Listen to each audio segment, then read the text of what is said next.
섬으로 가고 있는 조그만 배가 악천후 때문에 풍랑을 만났습니다. 이리저리 흔들렸어요. 도와달라고 무전을 했지만 아직은 구조선이 오지 않습니다. 사람들은 우왕좌왕됩니다. 열 몇 명의 사람들은 어쩌지도 못하고 울부짖으면서 이제는 죽었구나 라고 외칩니다. 성난 파도의 모습이 너무나 무서웠기 때문에 그들은 정신을 차릴 수가 없었어요. 선장은 말합니다. 모두 안정을 찾아야 합니다. 이렇게 우왕좌왕 되다가는 배가 뒤집힐지도 모릅니다. 그러니 저의 지시를 따라 주십시오. 그러나 이미 겁에 질린 사람들은 선장의 말을 듣지 않았어요. 그런데 조그만 소리가 울려 퍼져나가기 시작을 합니다. 엄마가 섬 그늘에 굴 따러 가면, 이런 소리가 들리는 거예요. 무슨 소린가 했더니 한 엄마가 3살 정도 됐을까 아이를 품에 안고 잠을 재우기 시작을 합니다. 처음에는 너무나 미약한 소리였기 때문에 사람들은 귀 기울이지 않았어요. 그런데 큰 소리 중에서도 작은 소리가 계속해서 울려 퍼져나가니까 힘을 지닌 것처럼 사람들은 귀를 기울일 수밖에 없었습니다. 처음에는 노래 소리를 들었고, 그 다음에는 엄마의 모습을 보았고, 그 다음에는 아이의 모습을 보았습니다. 그 난장판에서도 아이는 엄마의 소리에 귀를 기울이면서 잠을 자기 시작했어요. 갑자기 모든 행동들이 멈추었습니다. 사람들은 자리에 앉아서 아이를 주목해요. 그리고 모두 안정을 찾습니다. 성난 파도가 배를 이리저리 흔들어댔지만 사람들은 아이를 보면서 꼼짝도 하지 않았습니다. 그리고 구조선이 와서 그들을 구조했죠. 사람들은 겁에 질려서 모두 우왕좌왕했지만 아이를 재우는 엄마의 모습, 그리고 그 엄마의 노래소리 때문에 잠이 든 아이를 보면서 안정을 찾을 수 있었던 것입니다. 아이의 힘이죠. 아이의 행동은 아무것도 아니었지만 엄마를 바라보는 모습, 전적으로 엄마를 의지하는 모습, 그렇기 때문에 사람들도 거기에서 위안을 얻었던 것은 아닐까요? 라는 생각을 합니다. 어린이와 같이 되지 않으면 하나님 나라에 들어갈 수 없다라고 예수님께서 말씀을 하시죠. 어린이라는 존재는 천사의 존재, 여러 가지 미사 요구들이 있지 않습니까? 그래서 어린이들은 우리의 미래고 사랑받아야 된다. 옛날에는 어린이라는 사람들을 하나의 과정으로 보았지만 지금은 고유한 존재로 보죠. 우리 어렸을 때만 해도 애들은 뭐예요? 저녁 9시만 되면 새나라의 어린이는 일찍 자고, 뉴스에서도 나오지 않았습니까? 그래서 9시만 되면 이불 펴고 잠을 자던 것 같아요. 그때는 할 것도 없으니까. 텔레비전에서 9시만 되면 뉴스 하기 전에, 기억나십니까 혹시? 반달 같은 거 그려져 있고 거기 어떤 애가 누워가지고 자고 있고, 이게 나오면 마치 체면에 걸린 것처럼 이불을 펴고 누워야 됐던 것 같아요. 지금은 많이 다르죠. 아이는 아이 나름대로 고유한 존재, 그래서 어떤 과정에 있는 존재라기보다는 특별하고 고유한 존재라고 여겨지지만 옛날엔 그렇지 않았다는 거죠. 이스라엘 사람들도 아이들은 정말 소중히 여겼습니다. 그런데 소중히 여긴 이유는 무엇일까요? 물론 가족들은 사랑하는 아이이기 때문에, 아들이요 딸이요 그리고 손주고 그리고 동족이기 때문에, 자신들의 어떤 일족이기 때문에 사랑하는 것도 있었지만 결국 아이들이 커야 어른이 되고, 어른이 돼야만 자기들의 뒤를 이어갈 수 있기 때문이죠.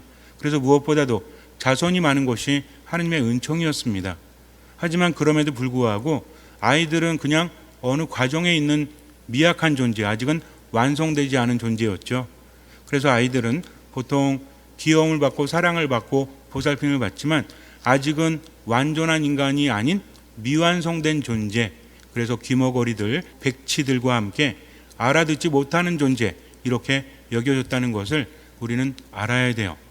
보통 5살쯤 되면 토라를 읽기 시작을 합니다. 부모에게 배우는 거죠. 율법, 모세오경을 읽기 시작을 해요. 그리고 10살쯤 되면 구전되는 율법을 외우기 시작합니다. 그리고 12살, 만 12살 정도가 되면 이제 성인식을 거치고 나서 율법을 지켜야 될 의무를 갖게 되는 거죠. 그래서 그 전에는 율법을 안다고 할지라도 아직은 의무가 아닌, 아직은 온전한 인간으로서 자기 역할을 하지 못하는, 들어도 알아듣지 못하는 존재로 여겨졌다는 겁니다. 그렇기 때문에 아이들은 축복받은 사람들이고 부모들이 아이들의 머리에 손을 얹어서 축복해 주긴 했지만 공적인 자리에서는 나타날 수 없는 존재. 그래서 보통 어떻게 합니까? 어른들이 모여서 공적인 예배를 하거나 기도를 할 때 아이들은 나가서 노는 거죠. 그런 존재였습니다. 그런데 예수님께서 아이들이 오는 것에 대해서 뭐라고 하시죠? 여기서 제자들의 반응이 조금은 이상하죠? 꾸짖습니다. 부모들이 아이들을 데리고 와서 예수님께 아이의 머리에 손을 얹어달라고 하니까 제자들이 꾸짖었다는 거죠. 왜 그랬을까요? 왜냐하면 사적인 관계가 아닌 지금 예수님께서는 하느님 나라의 말씀을 전하고 계시죠. 그런데 부모가 와서 자기 아이들에게 손을 얹어달라고 하는 것은 사적인 부탁입니다. 더군다나 아이들은 아직은 하느님 나라를 이해할 수도 없고 그것을 들을 자격도 없기 때문에 그것을 꾸짖은 거죠. 그런데 예수님께서는 막지 말라고 하십니다. 아이들이 내게 오는 것을 막지 말라고 하세요. 이런 아이들이야말로 하느님 나라에 적당하다라고 말씀을 하십니다. 마태오복음에는 나와 있지 않지만 마르코와 루카복음을 보면 조금 더 구체적으로 나오죠. 사실 어린아이처럼 하느님 나라를 받아들이지 않으면 결코 그 나라에 들어갈 수 없다라고 하십니다. 이것은 당시 사람들에게 굉장히 충격적이었죠. 아직은 율법을 지키지도 못하고 그리고 구실도 하지 못하는 존재, 그런 존재들이 하느님 나라에 마땅하다? 그렇게 받아들이지 않으면 하느님 나라에 들어갈 수 없다? 이것은 굉장히 충격적인 겁니다. 왜냐하면 이스라엘 백성들에게 있어서 하느님과의 관계에서 가장 중요했던 것이 율법이었기 때문에 그래요. 하느님과 계약을 맺고 율법을 지킴으로 인해서 하느님 안에 머물 수 있다라고 그들은 믿었기 때문에 그렇습니다. 그래서 율법에 사람 목숨이 왔다 갔다 하기도 하잖아요. 왜 중요하죠? 하느님의 말씀이기 때문입니다. 진정으로 알아듣고 그것을 실천하지 않는 사람은 아직은 하느님 나라의 백성이 아니기 때문에 그랬다는 거죠. 그런데 예수님께서는 오히려 어린이들처럼 하느님 나라를 받아들이지 않으면 결코 그 나라에 들어갈 수 없다라고 하시니 이것은 충격적일 수밖에 없다라는 거죠. 왜 그럴까요? 아이들의 순수함, 아이들의 단순함, 그냥 귀엽고 죄가 없으니까. 죄라는 것을 이스라엘 백성들은 하느님과의 관계 안에서 해석을 했죠. 율법을 지키지도 못한다면 죄 안에 머무는 사람일 수밖에 없는 거예요. 그런데 율법과 상관없이 하느님 나라에 적합하다는 말씀이 얼마나 충격적이었을까 생각해 봐야 합니다. 어린아이는 왜 하느님 나라에 적합한 존재일까요?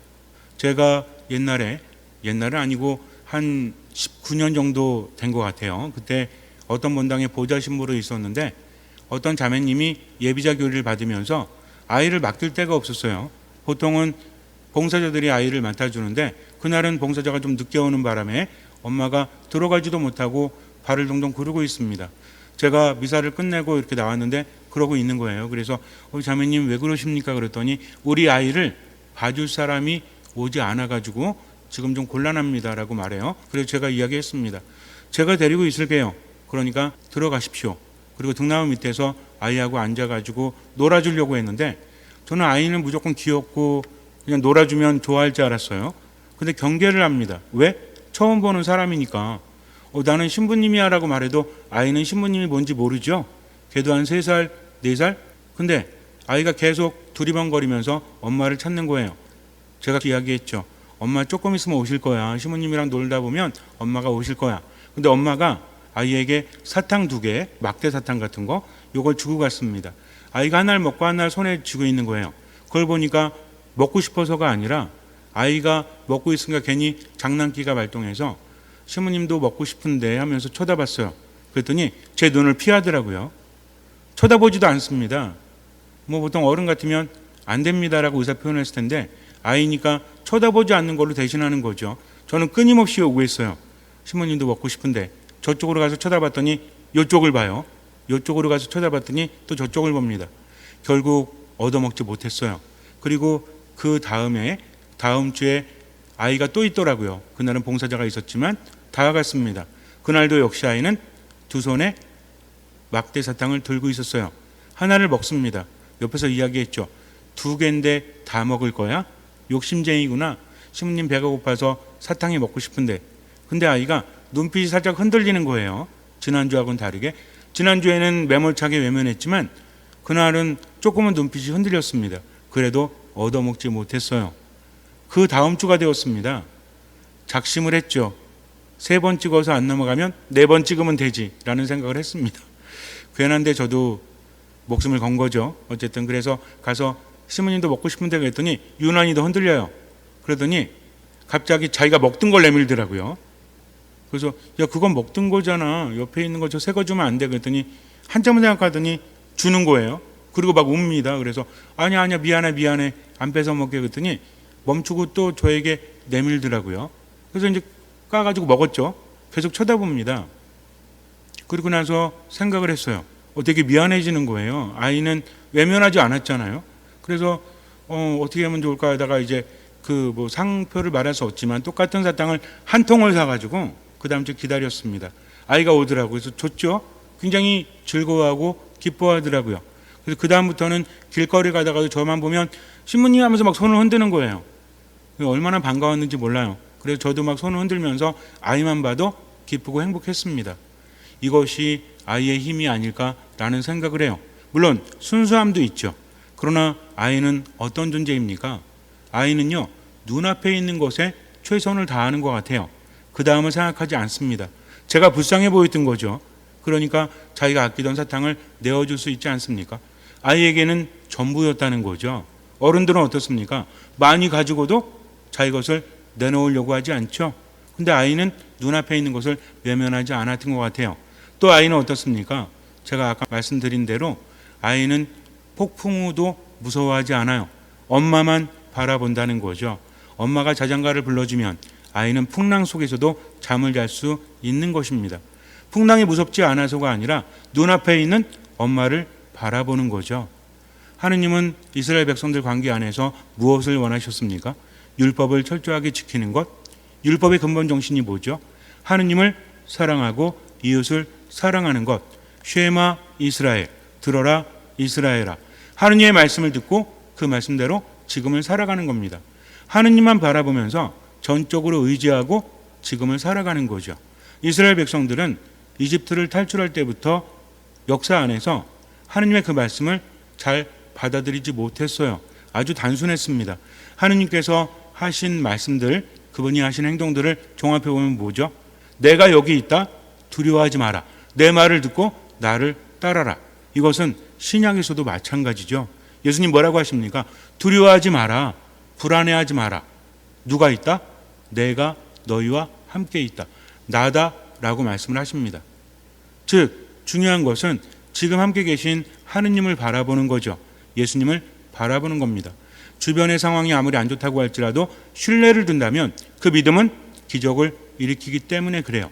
어린아이는 스스로 판단하지 않습니다. 겸손해서 어른들이 생각하는 겸손이 아니라 아이들은 자기들의 처지를 잘 알기 때문이죠. 그래서 어른들을 바라봐요. 어떤 어른들을? 모르는 어른들이 아니라 자기 아빠 엄마 없으면 아는 사람, 즉 믿을 수 있다라고 체험한 사람에 대해서는 전적으로 의탁한다는 거죠. 왜? 자신들의 처지를 알기 때문에 그래요. 그래서 아이들은 아무리 무서운 상황이 있다고 할지라도 누가 함께 한다면 아빠가 함께하고 엄마가 함께하고 믿을 수 있는 어른이 함께한다면 아이는 두려워하지 않는다는 거죠. 하느님께서 요구하신 것은 바로 이것이었습니다. 그런데 점점 나이가 들수록 어때요? 이스라엘 백성들도 율법을 중요하게 여기면서 하느님의 말씀인 근본 정신 들어라 라는 말씀은 망각한 채 율법을 잘 지키면 하느님 안에서 대단한 사람인 양 착각했다는 거죠. 다른 사람들을 평가하고 무시했다는 겁니다. 이것이 문제라는 거죠. 아이들은 어떻습니까? 다른 사람을 무시하지 않죠. 자기 자신의 부족함을 이미 알고 있기 때문에 그래요. 그래서 어른들에게 의지하면서 지금을 살아가듯이 우리도 마찬가지입니다. 참 신앙인으로 살아가면서 성경의 이스라엘 사람들과 과연 다를 것이 있나요? 하느님의 말씀을 듣고도 그것을 깨닫지 못했던 사람들과 다를 게 없을지도 몰라요. 힘들면 불평하고 그리고 포기하고 절망 속에 빠져서 하느님 바라보지 못하고 자기만을 챙기면서 다른 사람을 무시하고 있다면 이 역시 같은 것이 아니겠습니까? 그래서 하느님을 제대로 알고 하느님을 만나고 그분을 체험한 사람은 온전히 신뢰를 두고 그분 때문에 지금을 살아가는 거죠. 하느님은 어떤 분이십니까? 오늘 필요한 것을 주시는 분, 일용할 양식을 주신다는 거죠. 하루치만 주십니다. 왜 그래요? 능력이 없으셔서? 아니죠. 내일도 나와 함께 하시기 때문입니다. 그래서 진정한 신앙은 어린이처럼 하나님 나라를 받아들이는 사람은 내일을 걱정하는 것이 아니라 지금 함께 하시는 하느님을 바라보는 거죠. 그분이 하라고 하면 최선을 다해서 하고 나머지는 맡기는 겁니다. 이렇게 하나님 나라를 받아들인다면 그 사람은 하나님 나라에 들어갈 자격이 있다라는 거죠. 그러나 하느님을 바라보지 못하고 주변의 어려움만 보고 난감한 상황만 보고 힘들어하고 슬퍼하고 아파하고 포기한다면 처음에는 그럴 수 있습니다. 아이들도 그러니까. 근데 엄마가 자장가를 불러주니까 아이는 잠이 든 것처럼 우리도 마찬가지죠. 힘들고 괴로울 때 하느님의 소리가 들린다면 그것을 듣고 힘을 내고 모든 것을 맡기고 지금을 살아가는 것, 이것이 바로 믿음이라는 겁니다. 쉽기 때문이 아니라 하느님께서 함께 하시기 때문에 지금을 살아갈 수 있는 것이죠. 잠시 눈을 감으세요. 예수님께서는 어린이들을 새로운 눈으로 바라보십니다. 어린이들은 아직은 미완성된 존재죠. 부족한 존재예요. 그러나 어린이들은 눈앞에 있는 상황보다는 함께하는 어른을 바라본다는 것을 잊지 말아야 돼요. 그들은 알고 있습니다. 나의 엄마, 아빠이기 때문에, 내가 믿을 수 있는 어른이기 때문에 그들을 신뢰하면서 그들의 말을 믿고 지금을 살아갑니다. 우리도 마찬가지죠. 하느님을 믿는다면, 그분을 신뢰한다면 지금의 어려움 속에서도 때로는 아파하고 힘들어하고 불평하기도 하겠지만 그분을 체험하면 그때부터 모든 것을 맡기고 살아가는 겁니다. 이것이 성경에서 말하는 신앙의 삶이요, 우리가 살아가야 될 신앙의 삶인 거죠. 그러니 걱정하지 말고 두려워하지 마십시오.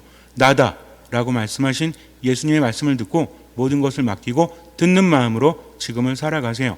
아무것도 판단하지 말고 미사 말씀 기도 안에 머무십시오. 그리고 최선을 다하고 맡기십시오. 주님께서는 그 믿음을 보시고 우리 삶에 놀라운 기적을 일으켜 주실 것입니다. 아멘.